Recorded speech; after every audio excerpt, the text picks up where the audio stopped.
ब्रह्मचर्य का रक्षा तभी वो उपासक कर सकता है जब सर्वतोभावेन ब्रह्मचर्य होगा।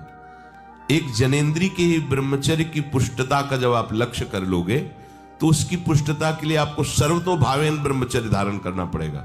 सर्वतोभावेन नेत्र का ब्रह्मचर्य, जो नेत्र किसी को भी देखकर भोग कामना कर लेते हैं, भोग बुद्धि से देखते हैं वस्तु को, व्यक्ति को, किसी को भी, ये नेत्र से बेविचार हो रहा है, इसीलिए सावधान रहना चाहिए। जैसे नाटक, सिनेमा आदि हैं, वहां तो जान रहे हो चित्र हैं, पर उनमें जो अभिनय करने वाले जन हैं वो तो संसारी जन ही है ना।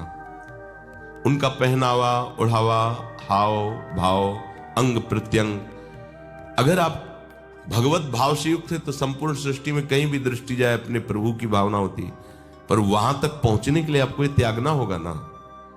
आप किसी का अनुकरण न करें, आप अपनी स्थिति को देखें। अगर आप किसी का अनुकरण करते हैं कि हमने उनको देखा है वो टीवी देख रहे हैं, तो टीवी में क्या देख रहे हैं, कहां स्थिति है, हमें क्या पता। हमको जहां पहुंचना है उसके लिए हमारे लिए बाधक है, हमें नहीं देखना है।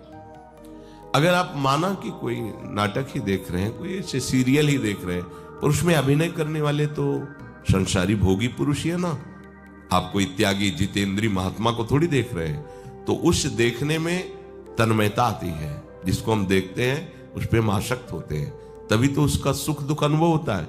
देखो कोई ऐसी रोने वाली सीन आए तो रोना आ जाएगा, हंसने वाली आ जाए तो हंसना आ जाएगा, ऐसे तो उसका प्रभाव हम पर पड़ रहा है ना।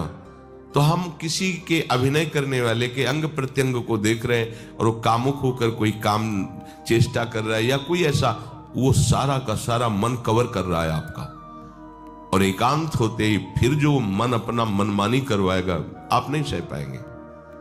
इसलिए नेत्र का ब्रह्मचर्य सबसे पहले शुरू कीजिए। आपको वो चीज नहीं देखनी, वो बात नहीं पढ़नी, वो दृश्य नहीं। श्रीमद् भागवत में वर्णन है, कोई पशु पक्षी भी मैथुन कर रहा हो, अचानक दृष्टि गई तो मानसिक प्रणाम करके दोबारा दृष्टि नहीं जानी चाहिए। इसीलिए लिखा है कि आप एक धनुष भूमि को देखकर, एक धनुष, इसमें किसी की हानि नहीं होगी, आपकी भी हानि नहीं होगी। आप एक धनुष भूमि देख करके ही चलिए, मतलब बहुत लंबी दूरी देखने की जरूरत नहीं है, बहुत दृष्टि उठा करके इधर उधर गर्दन हिलाने की जरूरत नहीं है। और जैसे कि कोई टक्कर मार सकता है, तो देखो जिनको प्रारब्धानुसार टक्कर लगनी होती है ना, वो चाहे जितनी सावधानी से चलो, वो प्रारब्ध आकर के दंड देता है। अन्यथा सीम की चाप सके को तासु, बड़ रखवार रमापति जासु। आप जा रहे हो भगवत चिंतन करते हुए, तो प्रभु का नाम आपका पहरेदार अंग रक्षक है, कोई बाल भी बाका नहीं कर सकता।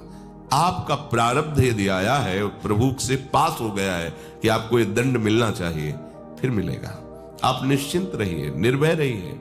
प्रभु का जो विधान है वो मंगल करने वाला है।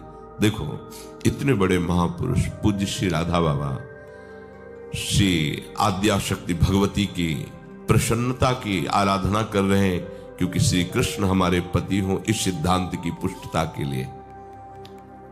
और पैर फिसल जाता है, स्नान करने जाते हैं, खड़ाऊ पहने हुए थे, और अंग टूट जाता है, दवा नहीं लेते, बांस की खिपचाल बांधकर पुनः अनुष्ठान में बैठते हैं। बलिहारी ऐसी सामर्थ्य की, ये भागवतिक सा प्रारब्ध ऐसे महापुरुषों को भी दंड दे देता है। देखो ना, ऐसे महापुरुष जो ऐसी ऊंचाई पर पहुंचे हैं और इतने भागवत भजन में नियम निष्ठ है, उनको भी प्रारब्ध दंड दे रहा है शरीर को। तो अपने को इससे निश्चिंत हो जाना है। जो होना है उसे रोक नहीं सकते, जो नहीं होना उसे कोई कर नहीं सकता। अपने आराध्य देव के चिंतन में ज्यादा नेत्रों को इधर उधर दौड़ाने की जरूरत नहीं है।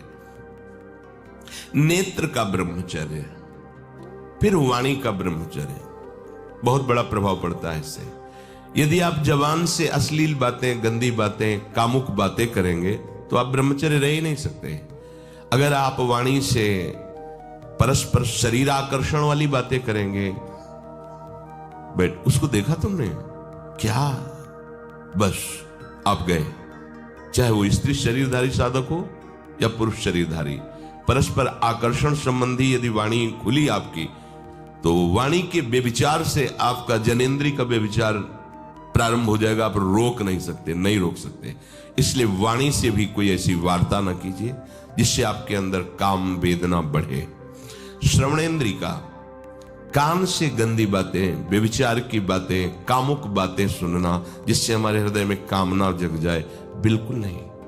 भले वो किसी को लेकर टीका टिप्पणी की जा रही हो, देखो वो साधक है, उसको हमने देखा वहां ऐसे देख रहा था, वैसे कर रहा था, वो तो आपको समझ में आ रहा है कि किसी साधक की बात करें, वो तुम्हारे नाश के लिए उपाय कर रहे हैं जो आपको ऐसी बात बता रहे हैं। क्यों?